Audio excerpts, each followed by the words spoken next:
What's up, guys? Spin Firearms here, and if you could hit that like button, it would be much appreciated. As you know, on this channel, I like small firearms, I like pocket pistols, I like things that are easy to conceal and comfortable to carry for everyday use. No matter what you're doing, whether it's going to the park, going on a walk, going biking, going hiking, I want something I can carry at all times, and I think this firearm fits perfectly in that category.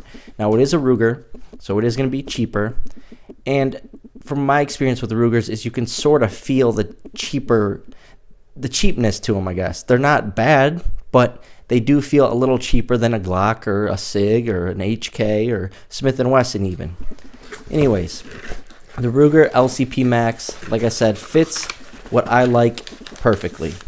Now, they give you a ton of paperwork. It's like a gosh darn folder, which no one reads, but if you do, more power to you. Ruger sticker, which, hey, Glock, start sending me stickers. You know, SIG does it. Come on, I like stickers. I like throwing them on my toolboxes, my part boxes. You know, I just like throwing them on stuff. My safes. You know, I want to try and fill my whole entire massive safe up with stickers on the outside. So I appreciate that, Ruger. First thing you notice is a Ruger branded pocket holster, which in a sec we're going to see how the fitment is on it. It feels similar to like an Uncle Mike's flimsy holster. It's not as stiff as like a sticky holster, even you know, the DeSantis pocket holsters that I like. But we're going to check it out in a second. It is nice that they send that. I can't even lie. I appreciate that. Come on. You know how many of these I don't have anymore because I threw them away? All right. Obviously, I messed with the firearm already, so that's where this piece was. Mag loader, which is nice. Speed loader. Appreciate that. Little firearms like this, with how tiny the mags are and the technology and the way they're made, tend to be a little tough to fill up. For instance, the Shield Plus is a pain in the butt sometimes to get that last round in there, but it is what it is. An extra mag extension for if you want to get your pinky on there. But you notice something that's missing, guys? Well, I guess it's not missing in this case, because it is a budget firearm. There's only one magazine. It is what it is. I'm about to order another magazine right when I finish this video, probably the 12-rounder. Anyways, this is a 10-round flush mag, 380 ACP. Now, first thing I like about it is I like my stainless steel slides. I like my silver slides, tungsten slides. That looks really nice. The next thing I like about it is that sight picture. It's a U-notch rear, blacked out with some texturing. And then also you have that night sight front, a very bright white on it. I really like that white outline. Haven't used it in the dark yet, but from what I've seen, it's pretty decent. Now, the texturing's okay on it. It's not bad. The ergonomics are actually pretty good. This is a small firearm, guys. No one in the right mind is going to get a pinky on there, let alone maybe even 2 fingers. But I don't think you need it. This is your hand that's going to be controlling your recoil mainly. And this is also just a get-off-me gun, a last resort firearm, a pocket pistol, up close and personal. You're not going to be needing to shoot, 20, 30 yards, hopefully, with it.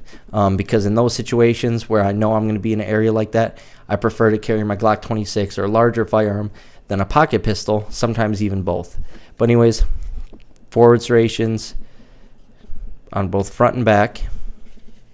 Honestly, a good texture. I don't mind the texturing at all. It's where it needs to be. It's a little rough around the back, it feels like. But this is a Ruger. So like I said, I've had problems with Rugers in the past.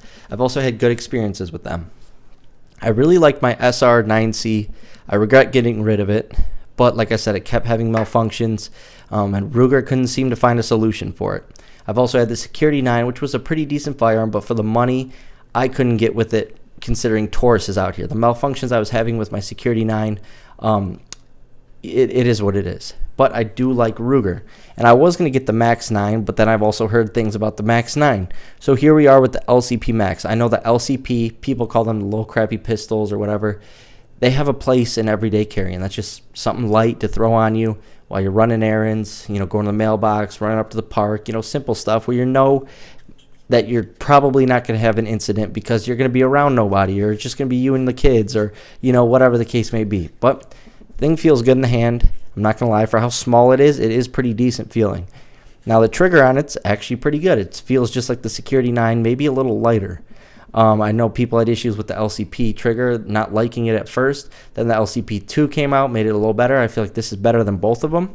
It's lighter and it's crisper, and it actually is a pretty decent reset.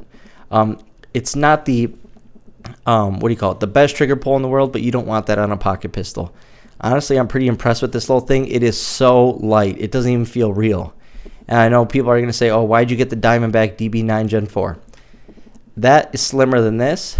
Not by a ton, but it is. It's also lighter than this. And I just review firearms. If I see something I like or I've heard good things about, I'm going to check it out. So anyways, that's the LCP Max. Honestly, really excited to shoot this thing. Probably go to the range tomorrow morning, get some shots in on it. Honestly, it is Ruger, so Ruger tends to be pretty good. I'm not going to lie. They have a pretty good reputation, but once again, they give you a firearm that basically has a lot of features on it for a decent price. Therefore, that's when quality control, cutting corners, and stuff like that comes into play. Not with the revolvers, not with the American series, but I know with the Security series, the SR9C from experience, have caused me a little bit of issues. Their LCPs have tended to be pretty good. The Max 9, I've heard about 50-50 with, in terms of like its snappiness compared to how it shoots and stuff like that. But honestly, I like this thing. Pretty happy with it. Let me know in the comments, would you get something like this, or do you think this is a waste of time? Thanks for watching, guys.